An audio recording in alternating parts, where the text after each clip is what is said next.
2007 எங்கள் அப்பா இறந்தாரு. அப்புறமேட்டுலேருந்தே கொஞ்சம் கொஞ்சமாக நானே கொஞ்சம் வேலை செய்ய ஆரம்பிச்சேன். கேட்டரிங் போவேன், இந்த ஆடியோலாம் ஸ்பீக்கர்லாம் தூக்குறது, இந்த வேலைக்கெல்லாம் போயிடுவேன். அதனால் எங்கள் அம்மா என்ன சொன்னாங்க, உன் லைஃப் பாட்டி தான் ஃபேமிலியை பார்க்குறேன். இப்போ வரைக்குமே நான் மீடியாவில் இருந்து ஸ்ட்ரகிள் பண்ணுறேன். சம்டைம்ஸ் நல்லா சந்தோஷமாக வந்திருக்கோம், கஷ்டப்படும் போது வந்துருக்கோம். அந்த டைம்லையுமே எங்கள் அம்மா வந்து நீ ஏன் இந்த ஃபீல்டு உள்ள வந்தேன்னு சொல்லி கேட்டதே இல்லை. அது சப்பின்னு சொன்னால் பாசிட்டிவாக சொல்லிக்கலாம், குண்டா தடியான்றதா யூஸ்வலாக சொல்லுவாங்க. என் லைஃப்ல இது எனக்கு நடந்ததே இல்லை. ஏன்னா நம்ம வாய் சும்மா இருக்காது இல்லையா. அவன் ஒரு வாட்டி கலாச்சாரா, அவனை ஒரு நாள் ஃபுல்லா நான் கலாய்ப்பேன். சங்கரா மீன் குழம்பு, சங்கரா மீன் ஃப்ரை, அது எங்க அம்மா செஞ்சாதான் ரொம்ப பிடிக்கும்.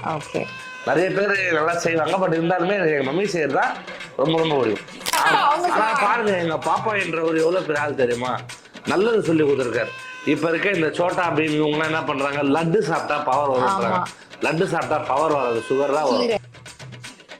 ஆர்ஜே பாலாஜரன்னு ஒரு ஸ்டைல் இருக்குது, அதான் பச்சை சட்டை மஞ்சள் சட்டை, டே தம்பி தாத்தா பெரியப்பா, அவர் ஒரு ஸ்டைல பேசுவார். அந்த மாதிரி அளவுக்கு ஒரு ஸ்டைல் இருக்குல்ல. கல்லூரி வினோத்துன்னு சொல்லிட்டு நிறைய பேருக்கு தெரியும். மாரி படத்துல அடிதாங்கி அவர் ரோபோ சங்கரான கூட ஒரு கேரக்டர். கல்லூரி படத்துல நீங்க சொல்லுங்க, ஏன் நீங்க சொல்லுங்க வினோத், அவர் வந்து எங்களுக்கு வந்து சீனியர். அந்த மாதிரிதான். இல்ல நான் வந்து கிளாஸுக்கு போனது இல்லை. ஆனா அங்கேதான் ஃபர்ஸ்ட் செம் வரைக்கும் நான் வந்து நல்லா தான் படிச்சுட்டு இருந்தேன். ஏன்னா நான் 12th படிச்சு, நான் 12th முடிக்கும் போது 84% மார்க்ல தான் முடிச்சேன். 12th 1200க்கு 1010 எடுத்தேன்.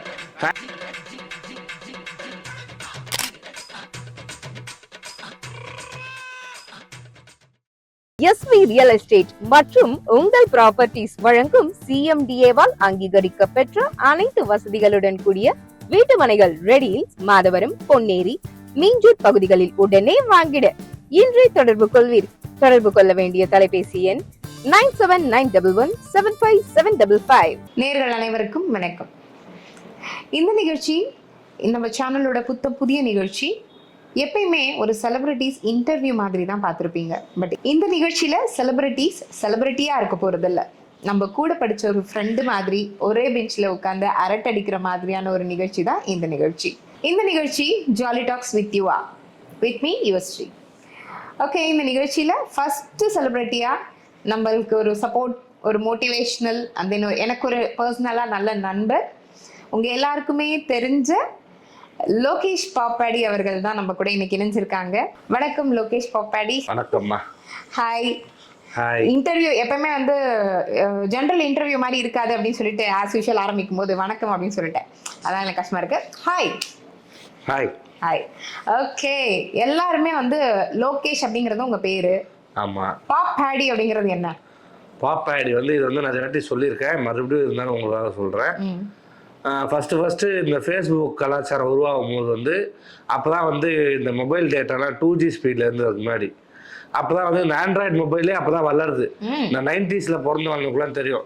இந்த ₹1 காயின் போட்டு ஃபோன் பேசின ஜென்ரேஷன் முடிஞ்சு அப்படியே அடுத்தபடி ஆண்ட்ராய்டு ஃபோன்ஸ் தான் வருது. அப்போ வந்து அந்த ஆண்ட்ராய்ட்லேயே வந்து உள்ளே ஃபேஸ்புக் வரும். அந்த 2G ஸ்பீடு தான் அப்போலாம் வெறும் ஒரு ஃபோட்டோ பார்க்கறதுக்கே கஷ்டமாக இருக்கும். ஸ்க்ராட்ச் கார்டு மாதிரி இருப்பாங்க, ₹10, ₹9, ₹8. அதை வாங்கி ஸ்க்ராட்ச் பண்ணி அந்த நம்பரை டயல் பண்ணால் நமக்கு மொபைல் டேட்டா ரீசார்ஜ் ஆகும். அந்த மாதிரி டைமில் ஃபேஸ்புக் ஒன்று வந்து இருக்குன்னு சொல்லிட்டு நம்மளும் ஒரு ப்ரொஃபைல் க்ரியேட் பண்ணலாம் அப்படின்னு சொல்லிட்டு ஆரம்பிக்கும் போது, லோகேஷன் வச்சுட்டு வெறும் லோகேஷ்னா மொக்கையாக இருக்கு, நிறைய லோகேஷ் இருப்பாங்க, நமக்குன்னு ஒரு பேர் இருக்கணும்ல, அதுக்காக லோகேஷ் கூட ஏதாவது ஒன்று. ஏன்னா நிறைய பேர் நிறைய வச்சுருக்காங்க பேர் டிஃப்ரெண்ட்டாக. நம்ம என்ன வைக்கலான்னு யோசிக்கும் போது எனக்கு வந்து பாப்பா இதை செயலர் மேன் ஒரு கார்ட்டூன் எல்லாருக்குமே தெரியும், அது 90s பிறந்தவங்களுக்கு. அந்த பாப்பா இதை செயலர் மேன் ஒரு கேரக்டர் பாப்பாய் ரொம்ப பிடிக்கும் எனக்கு. அதனால அதை வந்து பாப்பாயில் வந்து பாப் எடுத்துக்கிட்டேன். லோகேஷ் பாப்புன்னு வச்சா அது கம்ப்ளீட்டா ஃபுல் ஆகல, அந்த சென்டென்ஸ் வந்து முடியல, பாதிலே நிக்குது. இப்போ சிவராமகிருஷ்ணனை வந்து சிவராமக்கி அப்படின்னு பாதிலே முடிச்சா மாதிரி ஒரு மாதிரி லோகேஷ் பாப்புன்றது பாதிலே நிக்குது. கூட இன்னும் எதனா ஒன்று வேணும் அப்படின்னு யோசிக்கும் போது கொஞ்சம் வெஸ்டர்னைஸ்டா இருக்கணும்னு சொல்லிட்டு யோசிச்சேன், ஒரு ஃபாரின் லாங்குவேஜ்ல இருக்க மாதிரி. சரி, அப்போ அதுக்கு என்ன வைக்கலாம்னு யோசிக்கும் போது எதுவுமே தெரியல, நமக்கு அந்த அளவுக்கு அறிவு இல்லை. அப்போ என் ஃப்ரெண்டு வீட்டில் ஒரே ஒரு ஃப்ரெண்டு, அவன் வீட்டில் மட்டும் தான் கம்ப்யூட்டர் இருந்தது. அப்போ அந்த சிஸ்டம்ல நாங்கள் படம்லாம் பார்ப்போம், நார்மல் தமிழ் படம், இங்கிலீஷ் படம் எல்லாமே பார்ப்போம். அதில் வந்து ஒரு ஃப்ரெண்டு வந்து பெல் அடிக்கிறான், ஆடின்னு சொல்லிட்டு உள்ளே இருக்கான். ஃப்ரெண்டு பேர் ஆடி, அவனை வந்து கூப்பிட்றான், ஆடின்னு கூப்பிட்றான். அதனால அந்த ஆடி பேர் நல்லா இருக்குன்னு சொல்லிட்டு கொஞ்சம் வெஸ்டர்னைஸ்டான எதிர்பார்த்த மாதிரி சொல்லிட்டு இந்த பாப் கூட ஆடியை வச்சுக்கினேன். ஃபஸ்ட்டு வந்து ஆடி பாப்பு இல்லை பாப் ஆடி எப்படி வேணாலும் இருக்கலாம்னு சொல்லிட்டு வச்சேன். அது காலப்போக்கில் மக்களால் அப்படியே லோகேஷ் பாப் ஆடியாக மாறிடுச்சு. சூப்பர். இதுதான். இவ்வளோ பெரிய பெயர் காரணம் வந்து நான் தமிழ் புக்ல கூட கேள்விப்பட்டது இல்லையேடா. வேற தெளிவா சொல்லணும்ல, பாட்காஸ்ட்னு வந்துட்டா எல்லாமே புரியணும்ல. தெளிவா ஜனங்களுக்கு இப்ப கேட்டா உங்க பேருக்கு அர்த்தம் அவங்க சொல்லுவாங்க. பாருங்க, எங்க பாப்பா என்றவர் எவ்வளவு பெரிய ஆள் தெரியுமா, நல்லது சொல்லி கொடுத்துருக்காரு. இப்ப இருக்க இந்த சோட்டா பீம் இவங்கலாம் என்ன பண்றாங்க, லட்டு சாப்பிட்டா பவர் வரும்ன்றாங்க. லட்டு சாப்பிட்டா பவர் வராது, சுகர் தான் வரும். நம்ம ஆள் வந்து ஸ்பினாச் கீரை சாப்பிடுவார், கீரை சாப்பிட்டா பவர் வரும், அவரோட எதிரியா இருக்க ப்ளூட்டோ அடிப்பாரு, அதனால கீரை சாப்பிட்டா நல்லதுன்னு சொல்லி கொடுத்த ஒரே கார்ட்டூன் பாப்பாய். அதனால எனக்கு அந்த பாப் பிடிச்சாரு. லோகேஷ் பாப்பாடின்ற பேர் அங்கிருந்து தான் உருவாச்சு. லோகேஷ் பாப்பாடி எப்படி உருவானார்னு தெரிஞ்சிருச்சு. ஆமா. சோ லோகேஷ் வந்து மக்களுக்கு தெரிஞ்ச பாப்பாடியா எப்ப மாறினாரு? மக்களுக்கு தெரிஞ்சவர்னா நான் காலேஜ் டேஸ்லயே கொஞ்சம் பேருக்கு தெரிய வந்துச்சு கல்ச்சுரல்ஸ் மூலயமா. சென்னையில இங்க டிஜி வைஷ்ணவ காலேஜ்னு ஒரு காலேஜ் இருக்கு, அந்த காலேஜ்ல பிகாம் தான் படித்தேன். காலேஜுக்குலாம் போனதுண்டா? காலேஜுக்கு போனது வந்து கிளாஸுக்கு போனது இல்லை. அதெல்லாம் பார்த்தேன், சந்தேகம் வந்துருச்சு எனக்கு. இல்லை நான் வந்து கிளாஸுக்கு போனது இல்லை. ஆனால் அங்கே தான் ஃபர்ஸ்ட் செம் வரைக்கும் நான் வந்து நல்லா தான் படிச்சுட்டு இருந்தேன். ஏன்னா நான் 12th படித்து நான் 12th முடிக்கும் போது 84% மார்க்கில் தான் முடித்தேன். 12th 1200க்கு 1010 எடுத்தேன். Fancy number 1010 1010. அதனால ஓரளவுக்கு படிக்கிற பையன் தான் நான் ஸ்கூல் டேஸை முடிச்சுட்டு காலேஜ் உள்ள வந்தேன். ஃபர்ஸ்ட் செம்முமே ஒரு 80-90%ஓட நல்லாவே மார்க் எடுத்தேன்.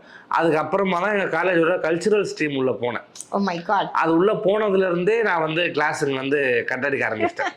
காலேஜ் உள்ள கேம்பஸ்ல தான் இருப்பேன், கிளாஸுக்கு போகவே மாட்டேன். தப்பி தவறி நான் கிளாஸுக்கு போயிட்டா கூட எங்க மேம்லாம் கேட்பாங்க, இன்னும் லொக்கேஷன் இன்னைக்கு ஒன்று இது ஆடிட்டோரியம் சேர்க்கலையான்னுவாங்க. ஆடிட்டோரியமும் கேன்டீனும் சேர்க்கலனா தான் நான் கிளாஸுக்கே வருவேன்ற அளவுக்கு எங்கள் மேம் உங்களுக்கே தெரிஞ்சிச்சு. அந்த அளவுக்கு நான் காலேஜில் ஒரு ஸ்டூடெண்ட்டாக இருந்தேன். கல்ச்சுரல்ஸ்லாம் போவோம் இல்லையா, அப்போ பெர்ஃபார்ம் பண்ணும்போது அப்பயே சில பேர்லாம் இந்த பையன் சூப்பராக பண்ணுறான், அந்த பையன் சூப்பராக பண்ணுறான், அப்பயே ஒரு குட்டி ஃபேன் பேஸ் உருவாச்சு. அது ஃபேன் பேஸாக என்னன்னு தெரியாது, பட் நம்ம பண்ணும்போது ப்ரோ சூப்பராக பண்ணிங்க ப்ரோ, செம்மையாக பண்ண அப்படின்னு சொல்லிட்டு அப்பயே கொஞ்சம் பேர் பேச ஆரம்பித்தாங்க. ஸோ அப்போதுலேருந்தே எனக்கு வந்து அந்த லோகேஷ் பாப்பாடி வந்து காலேஜ் டேஸ்லேருந்தே கொஞ்சம் கொஞ்சமாக வெளியே தெரிய ஆரம்பிச்சிட்டான். இதுல இம்பார்ட்டன்ட்டு, என் காலேஜ்ல வந்து லோகேஷன் எனக்கு யாருமே கூட மாட்டாங்க, வெறும் பாப்பு இல்ல பாப்பாடி தான் கூடும். எங்க சாரே என்ன பாப்பாடி தான் கூடுவார், லோகேஷன் கூட மாட்டாங்க. பரவாயில்ல, அப்ப உருவான ஒரு பட்ட பேரு அது வந்து அந்த அளவுக்கு ஃபேமஸ் ஆயிருக்கு. சரி, லோகேஷ் வந்து இது எப்படி சொல்றது, உருவகேலின்னு சொல்ல முடியாது. லைக் இந்த மாதிரி நீங்க சின்ன வயசுல இதே மாதிரி சப்பியா அப்படி இருப்பீங்களா? அது சப்பின்னு சொன்னா பாசிட்டிவா சொல்லிக்கலாம், குண்டா தடியான்றதா யூஸ்வலா சொல்லுவாங்க. என் லைஃப்ல இது எனக்கு நடந்ததே இல்லை. ஏன்னா நம்ம வாய் சும்மா இருக்காது இல்லையா. அவன் ஒரு வாட்டி கலாச்சாரம், அவனை ஒரு நாள் ஃபுல்லா நான் கலாய்ப்பேன். அதனால வந்து என்னை வந்து இது வரைக்கும் உருவ கேலி என் லைஃப்ல நடந்ததே இல்லை. அப்படி நடந்தாலுமே நான் வந்து இமீடியட்டா ரியாக்ட் பண்றேன். அதுக்கு யாருன்னா கலாச்சாரம்னா டப்பு நான் ஈஸியாக நானுமே அதை வந்து கலாய்ச்சிட்டு போயிடுவேன். அதனால மோஸ்டா நம்மள வந்து யாருமே கலாய்க்கல. அப்ப சின்ன வயசுல இருந்தே பாப்புக்கு கலாய்க்கிற பழக்கம் இருந்து? அது சின்ன வயசு, அது கலாயான்னு தெரியாதுல்ல, சின்ன வயசுல ஜாலியா பேசியிருந்தோம். அவன் ஒன்று சொல்லுவான், இப்போ என் ஃப்ரெண்டு ஒருத்தன்னா இன்னொரு குண்டா இருக்க எப்படா வயிறு குறைப்பேன்னு, அவனுக்கு வந்து பல்லு பெருசா இருக்கும், நீ உன் பல்லு எனக்கு சின்னதாக்குற, என் வயிறு எனக்கு சின்னதாக்குறான்னு. இதெல்லாம் எந்த வயசுல இருந்து? 5th ஸ்டாண்டர்ட்ல இருந்து. அப்பயே நாங்க அப்பதான் எனக்கு கொஞ்சம் நல்லா நினைவு தெரியுது, இந்த மாதிரிலாம் பேசுறோம் நம்மன்னு. ஆனா சின்ன வயசுல இருந்தே ஜாலியா இருக்கவர். ஏன்னா வீட்லயும் எங்க அப்பா, எங்க அம்மா, எங்க அண்ணன் யாருமே வந்து அடுத்தவங்களை பத்தி கேர் பண்ணிக்காம ஜாலியா இருக்க ஒரு ஃபேமிலி. எங்க அப்பா கலாய்ப்பாரு, எங்க அம்மா கலாய்ப்பாங்க, எங்க அண்ணா கலாய்ப்பாங்க. அது கலாயின்றது எப்படின்னா, அவங்க என்ன நினைப்பாங்கன்னு யோசிக்காம ஜாலியா ஒண்ணு பேசிடுவோம்ல, அதுதான் வந்து கலாயின்னு அப்புறமா நாளை போக்குல தான் தெரிஞ்சது. அதுதான் சொல்றேன். பட் ஆனா சின்ன வயசுல இருந்தே அது பிளட்ல இருக்கு. சின்ன வயசுல இருந்தே பிளட்லயே இருக்கு, அதான் உண்மை. எங்க அப்பா அதை வந்து நேச்சுரலா பண்ணாரு. அவரை சுத்தி ஒரு 4 பேர் இருப்பாங்க, பங்கம்மா கலாய்ப்பாரு. அதை பார்த்து பார்த்து பார்த்து நமக்கும் அதே மாதிரி ஆயிடுச்சு. ஓகே, பாப்பாடி அப்படிங்கறத மட்டும் சொல்ல மாட்டீங்க அப்படின்னு நாங்க கேள்விப்பட்டிருக்கோமே, கூட ஏதோ அடமொழி சேர்த்து தான் சொல்லுவீங்களாமே. பாப்பாடி ஃப்ரம் வேசார்பாடி சொல்லுவேன். ஏன்னா நான் அங்கதான் வந்து ஃபர்ஸ்ட் சவுகார்பேட்டில் இருந்தோம். அதுக்கப்புறம் காலேஜ் முடிச்சதுக்கு அப்புறமா நார்த் மெட்ராஸ் வேசார்பாடி சைடு வந்துட்டோம். வேசார்பாடி கூட எக்ஸாக்டா வேசார்பாடி கிடையாது, கொடுங்கையூர்னு ஒரு ஏரியா, அந்த ஏரியா சைடில் தான் இருந்தோம். அதை வந்து ரைமிங்கா இருக்கணுமேன்னு சொல்லிட்டு நான் ஆதித்யா சேனல் ஒர்க் பண்ணும்போது லைவ்ல வந்து எல்லாருமே ஹாய் ஹலோ வணக்கம் அப்படின்ற மாதிரி ஒரு பிஜியெல்லாம் பேசுவாங்க. நமக்கு அந்த மாதிரி பண்ண வராது. அதனால லோகேஷ் பாப்பாடி ஹலோ ஹலோ எவ்ரிபடி சொல்லிட்டு பாப்பாடி ஃப்ரம் வேசார்பாடின்னு சொல்லுவேன். இதான் சாக்கு நைஸா என்னையும் கலாய்ச்சிட்டீங்க, ஹாய் ஹலோ வணக்கம்னு ஃபார்முலா ஸ்டார்ட் பண்ண. இல்ல அது உண்மையே இல்லை, எல்லாரும் அதெல்லாம் பண்ணுவாங்க. ஒரு பிஜியா என்ன பண்ணுவீங்க, ஹாய் ஹலோ வணக்கம் எல்லாம் அப்படிதான் சொல்லுவோம். நான் அதெல்லாம் இல்லாம அப்படியே பாப்பாடி ஃப்ரம் வேசார்பாடின்னு சொல்லிட்டு ஜாலியா பேசுவேன். ஆர்ஜே பாலாஜரன்னு ஒரு ஸ்டைல் இருக்குது, அதான் பச்சை சட்டை மஞ்சள் சட்டை டே தம்பி தாத்தா பெரியப்பா அவர் ஒரு ஸ்டைலில் பேசுவோம். அந்த மாதிரி ஆளுக்கு ஒரு ஸ்டைலுக்குள்ள அதுவும் நான் வந்து பாப்பாடி சொன்னேன் சார் பாடின்னு சொல்லிட்டு நான் ஸ்டார்ட் பண்ணுவேன். இதை சொல்லி கொடுத்தவரு ஒருத்தர் தான். சொல்லி கொடுத்தா இது மாதிரி சொல்றான்னு சொன்னவர் கல்லூரி வினோத்னு சொல்லிட்டு நிறைய பேருக்கு தெரியும். மாரி படத்துல அடிதாங்கியா அவர் ரோபோ சங்கரான கூட ஒரு கேரக்டர். ஆமா, கல்லூரி படத்துல நீங்க சொல்லுங்க ஏன் நீங்க சொல்லுங்க வினோத் அவர் வந்து எங்களுக்கு வந்து சீனியர் ஒரு அண்ணன் மாதிரி தான். அவரும் எனக்கு நிறைய ட்ரெயின் பண்ணிருக்காரு கல்ச்சரல்ஸ் டைம்ல. ஸோ அவர் தான் வந்து இந்த மாதிரி லைவ் வந்து மற்றவங்க மாதிரி மொட்டையா பண்ணாரா பாப்பாடி ஃப்ரம் வேசார் பாடின்னு பண்ணு அப்படின்னு சொல்லிட்டு ஒன்று சொல்லி அவர் தான் எனக்கு இந்த பேரை வச்சார் பாப்பாடி ஃப்ரம் வேசார். முதல்ல அதாவது இந்த படத்துல நடி இல்லைன்னா நீங்க சொன்ன மாதிரி உங்க ஜேர்னி ஸ்டார்ட் ஆனது வந்து ஒரு சேனல்ல நீங்க தொகுப்பாளரா இருந்தீங்க அப்படின்னு சொன்னீங்க இல்லையா? ஸோ அது உங்களோட முதல் படியா இல்லைன்னா சினிமால எது உங்க லைஃப்ல டேர்னிங் பாயிண்டா அமைஞ்சது? டேர்னிங் பாயிண்ட்னா எனக்கு லைஃப்ல நடந்ததுன்னா இதுதான் கல்ச்சுரல்ஸ் தான் காலேஜில். ஏன்னா கல்ச்சுரல்ஸ் போவோம் வருவோம். இப்போ நம்ம இந்த டைம் நான் ஒரு சில காலேஜ்லாம் கெஸ்ட்டாக போகிறேன் இல்லையா, அந்த மாதிரி நான் பெர்ஃபார்ம் பண்ணும்போது இந்த மாதிரி இருமல் வரும். அப்போ தட்டி விட்டுட்டு நிறைய காலேஜில் பெர்ஃபார்ம் பண்ணும்போது கெஸ்ட்டாக ஆர்டிஸ்ட்லாம் வருவாங்க, டேரக்டர்ஸ்லாம் வருவாங்க. அந்த மாதிரி நான் வேல்ஸ் காலேஜ் பல்லாவரத்தில் இருக்க வேல்ஸ் காலேஜில் நான் பெர்ஃபார்ம் பண்ணும்போது தாம்சன் சார் நம்ம கலக போகுது யாரு அது இது அந்த ஷோ டேரக்டரும் அந்த அது இதில் பண்ணுற எல்லா டீமும் பழனி பட்டார் அண்ணன், வடிவேல் பாலாஜி அண்ணன், ராமர் அண்ணன், இந்த டீம் அமுதவாணன் இவங்க எல்லாருமே வந்து கெஸ்ட்டாக வந்தாங்க. அப்போ நான் பெர்ஃபார்ம் பண்ணதை பார்த்துட்டு இந்த பையன் நல்லா பண்ணான்னு சொல்லிட்டு நம்பர்லாம் வாங்கிட்டு போயிட்டு அவங்க காமெடியில் கலக்குது அப்படின்னு ஒரு ஷோ பண்ணுறாங்க 2013. அப்போ வந்து இந்த மாதிரி ஒரு டீம் காலேஜ் டீம் வந்து கெஸ்ட்டாக பண்ணணும்ப்பா ஹோஸ்ட் மாதிரி அப்படின்னு கேட்டாங்க. அப்போ பண்ண ஓகே சார் பண்ணுறோம் சார் சொல்லிட்டு கல்லூரி வினோத்தனை சொல்லி அவர் தான் வந்து ட்ரெயின் பண்ணுறாரு எங்களுக்கு.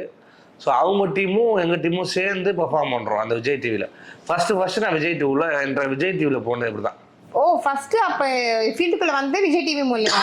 ஆமா, அது எல்லாருமே வந்து மோஸ்டா வந்து சன் டிவில இருந்தா விஜய் டிவி வருவாங்க. நான் மட்டும் தான் விஜய் டிவில இருந்து சன் நெட்வொர்க் போனேன். இல்ல எனக்குமே நல்ல ஃப்ரெண்டு தான் நீ, நான் இல்லன்னு சொல்ல மாட்டேன். சோ எனக்குமே கூட இப்போ ஃபர்ஸ்ட் நான் சன் நெட்வொர்க் தான் உன்னோட 2013 6 மாசம் செகண்ட் ஹாஃப் 2013 செகண்ட் ஹாஃப் வந்து நான் விஜய் டிவில இருந்தேன். ஒரு 25 எபிசோட் பண்ணிருப்போம் காமெடியில் கலக்குது. லிவிங்ஸ்டன் சாரும் கோவை சல்லா மேமும் ஜட்ஜு, ரோபோ சங்கர் அண்ணாவும் ஆர்ஜே ஒஃபீலியா அக்காவும் அவங்களாம் ஃபீல்ட்லேயே இல்லையா இருக்காங்க, பட் நிறைய பேர் மறந்துருப்பாங்க. அழகாக இருப்பாங்க ஒரு அக்கா, அந்த அக்கா தான் ஆங்கரு. அந்த ஷோவில் நாங்கள் வந்து கெஸ்ட் பர்ஃபார்மன்ஸ் மாதிரி பண்ணோம். அது முடிஞ்சதுக்கு அப்புறமா தான் ஆதித்யா டிவியில் வந்து 2014 பொங்கல் அப்போ இந்த மாதிரி ஒரு ஷோ பண்ணுறோம், காமெடிக்கு நாங்கள் யார்ட்டையும் ஷோ பண்ணுறோம், ஒரு ஸ்லாட் இருக்குது ஒரு டீமுக்கு, நீங்கள் உங்கள் டீமோட பண்ணுறீங்களான்னு கேட்டேன். அந்த டைம் வந்து விஜய் டிவியில் அந்த ஷோ முடிஞ்சிச்சு. அப்போ தான் கனெக்ஷன்ஸ்ன்னு சொல்லிட்டு ஜெகன் நான் ஷோ பண்ணுறேன். நான் எவ்வளோ பழைய பீஸ்ன்னு இப்போ தான் உங்களுக்கு தெரியும். அந்த கனெக்ஷன் ஷோலாம் ரொம்ப நாள் எனக்கு இப்ப தெரியும் எப்படிலாம் கலாய் பண்ணி இப்ப நான் உன்னை கலாய்க்கிறேன். எனக்கு ஒரு மேட்டர் மக்களே நமக்கு ஒரு மேட்டர் சிக்கிருக்கு. மக்களே நான் வந்து ரொம்ப வருஷத்துக்கு முன்னாடி மீடியாவுக்கு வந்ததுக்காக எனக்கு வயசு அதிகமாயிடாது. சில பேர் வயசானதுக்கு அப்புறம் மீடியாவுக்கு நீ மாட்டிக்கிட்ட தெளிவா சொல்லிட்ட. நான் காலேஜ் முடிச்சேன், இத பண்ணேன், அத பண்ணேன். இதுதான் இந்த ஷோவோட ஸ்பெஷாலிட்டியே. ஓடி சொல்றதுல நான் என்னைக்கும் தயங்க மாட்டேன். ஓடி ஒளிஞ்சது ஒளிச்சு வச்சது எல்லாத்தையும் வெளியில கொண்டு வருவோம். அதெல்லாம் நான் கிடையாது, கூடாதவனா இருப்பான். அதனால அப்படி இருந்துதான் நான் ஆதித்யா டிவிக்கே போனேன். அங்க போய் பண்ணதுக்கு அப்புறமா நல்லா பண்றீங்க ப்ரோ அப்படின்னு சொல்லிட்டு இங்கே நீங்கள் அப்படியே ரெகுலராக பண்ணுறீங்களான்னு கேட்டு ஆதித்யா டிவியில் என்னை அப்படியே ஆங்கராக எடுத்துக்கிட்டாங்க. பாப்புக்கு பிடிச்ச ஃபுட் என்ன? ஏன்னா பார்க்கும்போதே தெரியுது ஃபுட்டி. 100% ஃபுட்டி. 100% ஃபுட்டி. ஓகே, பாப்புக்கு பிடிச்ச சாப்பாடு? ஃபுட்டுனாலே பாப்புக்கு ரொம்ப பிடிக்கும். அதில் ரொம்ப ரொம்ப ரொம்பனா எனக்கு வந்து மீன் குழம்பும் மீன் ஃப்ரையும் ரொம்ப பிடிக்கும். சங்கரா மீன் குழம்பும் சங்கரா மீன் ஃப்ரை. சங்கரா மீன் குழம்பு சங்கரா மீன் ஃப்ரை அது எங்கள் அம்மா செஞ்சாதான் ரொம்ப பிடிக்கும். ஓகே, நிறைய பேர் நல்லா செய்வாங்க, பட் இருந்தாலுமே எனக்கு எங்கள் மம்மி செய்யறது தான் ரொம்ப ரொம்ப பிடிக்கும். சரி, ஓகே.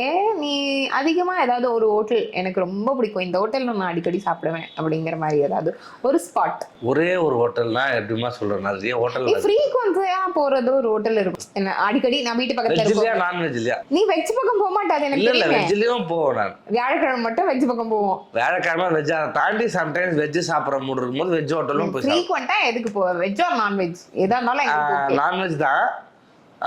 பட்டினம்பாக்கம், அதான் மீன் பிடிக்கும்ன்றதுனால பட்டினம்பாக்கத்துல நாகாஸ் மெஸ்ன்னு ஒரு கடை இருக்கு, நிறைய பேர் தெரிஞ்சிருக்கும். அந்த அண்ணன் கடையில் தான் போயிட்டு மீன் குழம்பு சாப்பாடுலாம் சாப்பிடுவோம். அடிக்கடி நாகாஸ் மெஸ் பக்கம் போனீங்கன்னா பாப்பு இருக்கானா அப்படின்னு கொஞ்சம் எட்டி பார்த்துருப்போம். ஏன்னா பின்னாடியே சன் நெட்வொர்க் இருந்தது இல்ல, அப்போ நாங்கள் அங்கே ஷூட்டு முடிச்சுட்டு கொஞ்சம் கம்ஃபர்டபுளாக இருக்கும், வந்து சாப்பிட ஈஸியாக இருக்கும். ஒரு 1/2 கிலோமீட்டர் 1 கிலோமீட்டர் தான் ட்ராவல். வண்டி எடுத்து வந்து சாப்பிட்டுட்டு திருப்பி போயிடுவோம் சேனலுக்கு. அதனால ரெகுலராக அங்கே சாப்பிட்டு போறியா? இப்பயும் அங்கே போய் சாப்பிட்ட பழக்கம் உண்டா? போறோம். இப்போ என்னன்னா எங்க அம்மாவும் ஒரு ஃபுட்டி, ஓ, 2 okay. பேருமே சாப்பிடுவாங்க, 2 பேரும் சேர்ந்து போய் சாப்பிட்றோம். அம்மாவோட உன்னோட உறவு, அந்த ரிலேஷன்ஷிப் எப்படி? அவங்க எப்படின்னா ஃப்ரெண்டு தான், ஃப்ரெண்டை விட இன்னும் க்ளோஸ், ரொம்ப பெஸ்ட் ஃப்ரெண்ட் இருப்பாங்களா அந்த மாதிரி. நான் என்னடா பண்றேன் ஏதுன்றது எல்லாமே தெரியும். நான் ஒரு பொண்ணுகிட்ட பேசுறேன்னா அந்த பொண்ணை வந்து அவங்களுக்கும் இன்ட்ரோ கொடுத்துருவோம், அவங்களும் பேசுவாங்க. எனக்கு வந்து 100 ஃப்ரெண்டு தெரியும்னா அதுல 100 பேருமே எங்க அம்மாவுக்கு தெரியும். அந்த 100ல் ஒரு 50 பேரோட ஃபேமிலியோட எங்க அம்மாவுக்கு தெரியும். அந்த மாதிரி தான் ரொம்ப க்ளோஸாக இருப்பேன். நான் எங்கே போகிறேன் இது வரைக்கும் போய் சொல்லிட்டு எங்கேயும் போனதே இல்லை. இப்போ பசங்க எங்கன்னா இப்போ கோவா போகிறேன்னா ஏமாற்றிட்டு போவாங்களா, ஏதோ போகிறேன் அது போகிறேன். நான் கோவா போகிறேன்னா கோவா தான் போகிறேன்னு சொல்லிட்டு போவேன், பாண்டிச்சேரினா பாண்டிச்சேரி போகிறேன்னு சொல்லிட்டு போவேன்.